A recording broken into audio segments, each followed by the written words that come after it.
The wind cut through the streets like a knife, tugging at her hair and tugging at her composure. Sophia's hands trembled, not from cold, but from the fire that had been quietly smoldering inside her for days, weeks, maybe months. Every thought of Christian, every echo of his absence was a spark landing on dry tinder. She slammed her palms against the railing of the balcony, feeling the vibration of the city below as if it were mocking her grief. Why did he leave? Why now? The questions clawed at her, relentless and merciless. She wanted to scream, to throw herself into the wind and let it carry her fury somewhere, anywhere. Anger rose in her chest like molten lava. It wasn't rational. It wasn't supposed to be. But it was pure, elemental. The universe had promised connection. It promised light. It promised a flame that would burn eternal. And yet here she was, alone, staring into the night sky that seemed indifferent, vast, and endless. Why? She whispered, her voice breaking over the word, the syllable trembling in the cold air, a fragile dagger of despair. The memory of his smile, the warmth of his touch, the way his presence had made her feel unshakably alive. All of it burned her like fire against ice. Was it real? She demanded of the empty street, or have I been chasing shadows? The fury turned inward, sharp and jagged. She hated her own heart for aching so much, for remembering, for wanting him still. But deeper than that, deeper than the grief, was a wild, unyielding defiance. She would not bow to his absence. She would not surrender to despair. Her pulse pounded in her ears as if the city itself had joined her rage. Every streetlight flickered like the beat of some furious drum. Sophia raised her head, lifted her arms to the sky, and let herself feel the fire fully, untamed, unreasoned, consuming.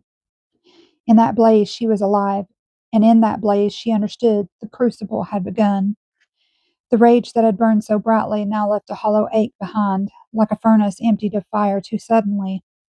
Sophia sank onto the edge of her bed, fingers clutching at the thin sheet, knuckles white. Her chest heaved with sobs she couldn't contain, not just for him, not just for their lost connection, but for herself, for all of the pieces of her that she had believed were untouchable, now lying in ruin. Memories rose unbidden, sharp as splintered glass. The warmth of his hands in hers, the whisper of his voice in dreams, the fleeting brush of lips that had promised eternity, all of it came rushing back, and with it, the unbearable weight of absence.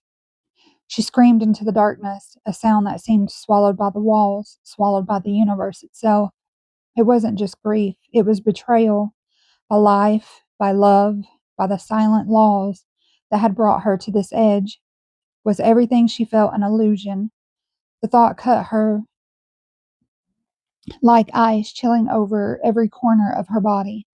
She wanted to retreat, to hide, to curl into herself until the world forgot her. But even as she trembled, she felt cracks forming in the armor she had wrapped around her soul. The illusions that she had clung to, that love should always feel easy, that connection would never waver, and that her heart could remain untouched by the cruelty of life, began to splinter. Through the fractures, a faint light glimmered. It was terrifying to see the old self breaking, but it was also necessary. Every tear, every shuddering breath, every scream into the empty room was chiseling away the falsehoods. Sophia realized that with both fear and relief, that she could not go back. The shattering was not defeat, it was the prelude to transformation. And in that quiet understanding, as the edges of her grief lingered like smoke in the air, Sophia felt the first stirrings of something strange and fragile.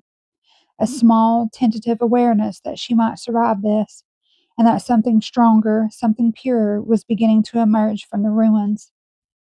The days began to blur together, each one folding into the next like pale, lifeless shadows. Sophia moved through the world as if underwater, every sound muffled, every color drained. She ate, she walked, she slept, but each motion felt detached, automatic, as if her body were a vessel carrying a heart that had been hollowed out. At night, the silence became almost unbearable. The absence of his presence was a physical weight pressing down on her chest. She lay awake, staring at the ceiling, listening to the faint hum of the city behind her walls. Each passing moment stretched into eternity, and she felt herself dissolving, fragment by fragment. And yet, within the emptiness, a subtle, almost imperceptible stirring began. It was not comfort, not hope, not yet, but a pulse, a tiny heartbeat beneath the ruins of her own soul. Something ancient, untouched by grief, whispered through the void. You are still here. You endure. The fire of anger had burned out, leaving nothing but ashes, but the ashes were not lifeless. They shifted with a slow, quiet rhythm, a rhythm that mirrored her own heartbeat. In the hollow, she began to notice the faint echo of her own breath, the slow rise and fall of her chest, the resilience she had not thought possible.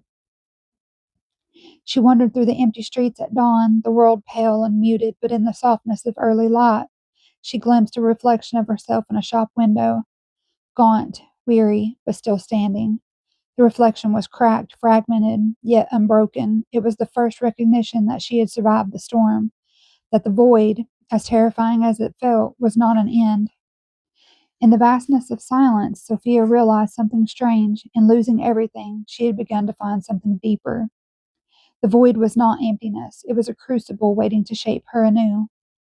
One night, sleep came reluctantly, but it brought him, not as he had been, all fire and passion, but softer, quieter, a presence that filled the edges of her dreams like a gentle dawn. He did not speak, he did not touch, and yet in the silence between them she felt a profound communication, a recognition beyond words. She woke in the early hours, tears wet on her pillow, heart trembling with a fragile awareness. For the first time in weeks, she noticed a small, steady flame burning inside her, not the consuming blaze of desire or rage, but a warm, steady glow that whispered, You are alive. You are becoming. During the day, the world seemed muted but not entirely absent. She felt it in small moments, the brush of sunlight on her arm, the faint scent of jasmine drifting from a neighbor's window, the unexpected kindness of a stranger. Each one was a tiny spark, a reminder that life could still feel her, even here in the aftermath of loss. Hope, she realized, was not the promise of returning to what she had loved. It was not the expectation of him appearing or of her world resuming its former shape. Hope was quieter than that. It was the glimmer of understanding that she could endure, that she could feel again without fear, that her heart, though fractured, was capable of tenderness and resilience. Sitting by her window that evening, she watched a single candle flicker against the dark. The wind tried to snuff it out, teasing it, testing it, but the flame bent, swayed, and endured. Sophia smiled faintly, recognizing herself in that delicate persistence. The crucible was still at work, still testing her, but the first light of a new inner fire had begun to glow. The ashes of her fury and grief lay scattered around her, yet in their quiet stillness, Sophia felt an unfamiliar stir, a pulse that was neither pain nor longing, but something steadier, deeper. She traced her fingers through the remnants of her tears, through the empty spaces that had once seemed so suffocating, and realized that they were no longer empty. Every heartbreak, every scream into the void, every night spent trembling alone had done something invisible yet profound. It had forged her. She was tempered by fire, polished by sorrow, shaped by absence. The crucible had not destroyed her.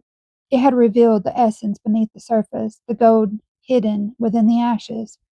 She rose from the floor, barefoot and quiet, and walked to the window. The wind still blew, fierce and testing, but she no longer flinched. She could feel the fire within her pulse, steady and alive, a flame that would not be snuffed by absence, by silence, or by despair. It was hers, a fire born of endurance and truth, luminous in its independence.